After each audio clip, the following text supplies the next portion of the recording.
Shalom teman-teman, senang banget hari ini bisa ketemu dengan teman-teman di Go Student Online Sharing. Ketemu lagi dengan saya Jonathan dan saya diberi kesempatan untuk bisa bagikan sesuatu buat teman-teman lagi. Masih nuansa Natal, jadi saya akan ucapkan juga buat teman-teman Happy Christmas Day.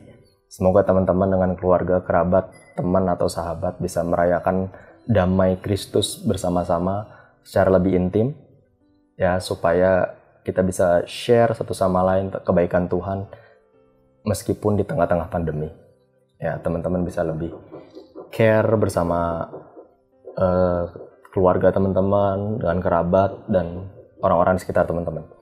Oke, teman-teman, sebelum kita lanjut untuk pembahasan kita hari ini, teman-teman saya mau reminder lagi buat teman-teman untuk teman-teman bisa tonton ini di IG Go Student, Go_student, setiap jam 3 akan kita posting, dan juga di YouTube Go Online Sharing ya. Teman-teman bisa tonton di situ supaya bisa jadi makanan buat teman-teman setiap hari Sabtu. Oke. Nah, teman-teman, hari ini kita akan membahas tentang spiritual influence. Apa itu spiritual influence? Spiritual influence adalah tentang berdampak secara spiritual dalam kehidupan kita.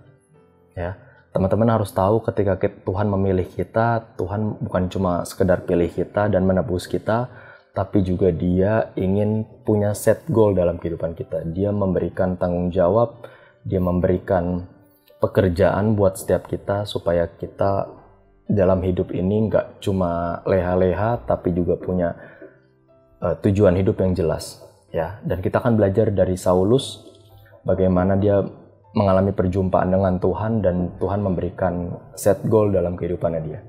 Dan dia jadi spiritual influencer yang luar biasa. Oke. Teman-teman bisa baca di Kisah Para Rasul 9. Ya, Kisah Para Rasul 9 ayat ke-15 dan 16. Ya, ayat ke-15 dan 16. Saya akan bacakan buat teman-teman. Ayat ke-15 bunyinya, tetapi firman Tuhan kepadanya, pergilah, sebab orang ini adalah alat pilihan bagiku untuk memberitakan namaku kepada bangsa-bangsa lain, serta raja-raja dan orang-orang Israel. Ayat ke-16, aku sendiri akan menunjukkan kepadanya betapa banyak penderitaan yang harus ia tanggung oleh karena namaku. Ya, kalau teman-teman baca lagi satu perikop, teman-teman akan ngerti apa yang dialami Saulus, ya. Tapi kurang lebih Tuhan berbicara kenapa Tuhan pilih Saulus adalah supaya Saulus bisa memberitakan kabar baik tentang Tuhan Yesus kepada bangsa-bangsa lain. Ya, teman-teman perhatiin deh, ketika Tuhan memilih orang, Tuhan bukan cuma sekedar pilih dia, tapi Tuhan juga menerapkan visi dan misinya dalam kehidupan orang itu. Tuhan taruh visi dan misinya Tuhan taruh panggilannya dalam kehidupan orang itu. Sama seperti Saulus, Tuhan juga menaruh visi dan misi dan panggilannya ke dalam kehidupan kita. Setiap orang visi, misi, dan panggilannya berbeda.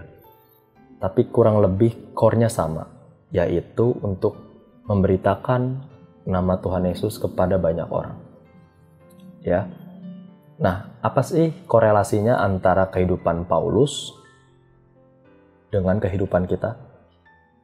Ya, kita bisa belajar dari kehidupan Paulus. Ya, ada 3 poin yang saya mau bagikan buat teman-teman. Ya, sebenarnya ada 6, tapi saya akan bagikan 3 dulu supaya teman-teman ngerti dulu yang pertama. Yang pertama adalah spiritual influence adalah tentang orang-orangnya. Spiritual influence is about people.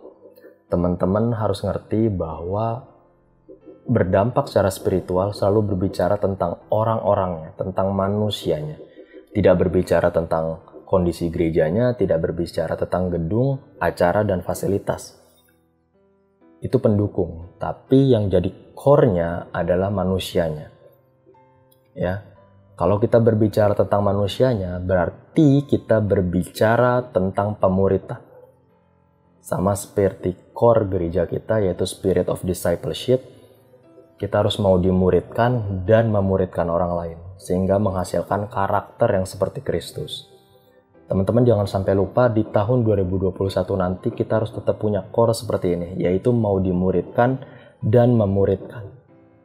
Supaya kita tetap mengerjakan panggilan Tuhan secara efektif dan benar. Karena kehidupan yang luar biasa, yang terbaik yang Tuhan mau berikan datang dari pemuritan. Oke?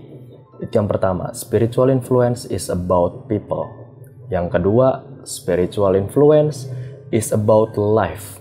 Teman-teman, mustahil menjadi spiritual influencer tanpa bagi hidup buat orang lain.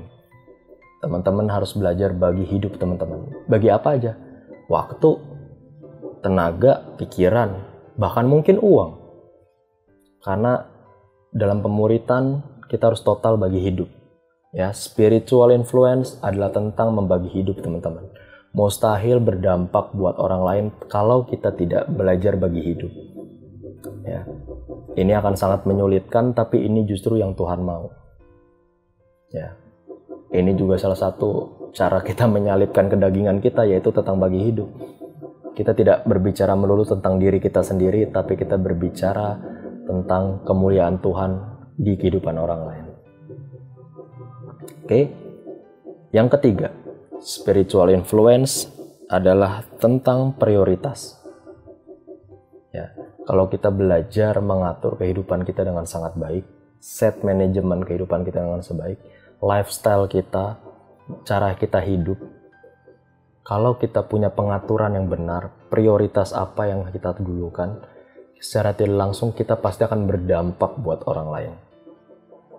Ya, teman-teman, kita harus sama-sama belajar untuk mengatur hidup kita dengan sangat rapi. Artinya kita punya set goal yang jelas, prioritas apa yang mau kita dahulukan. Kalau kita bisa mengatur kehidupan kita dengan sangat baik, secara tidak langsung kita akan bisa berdampak buat orang lain. Ya, teman-teman, tiga itu yang mau saya bagikan buat teman-teman, supaya kita menjadi spiritual influencer yang luar biasa. Yang pertama, kita harus fokus kepada orang-orangnya. Yang kedua, kita harus belajar untuk bagi hidup. Yang ketiga, kita harus belajar untuk mengatur prioritas dalam kehidupan kita. Semoga di tahun 2021 ini 3 poin ini bisa kita lakukan dengan excellent, supaya kita berdampak secara luar biasa untuk kemuliaan nama Tuhan dimuliakan dalam kehidupan kita. Happy Christmas Day buat teman-teman. God bless you.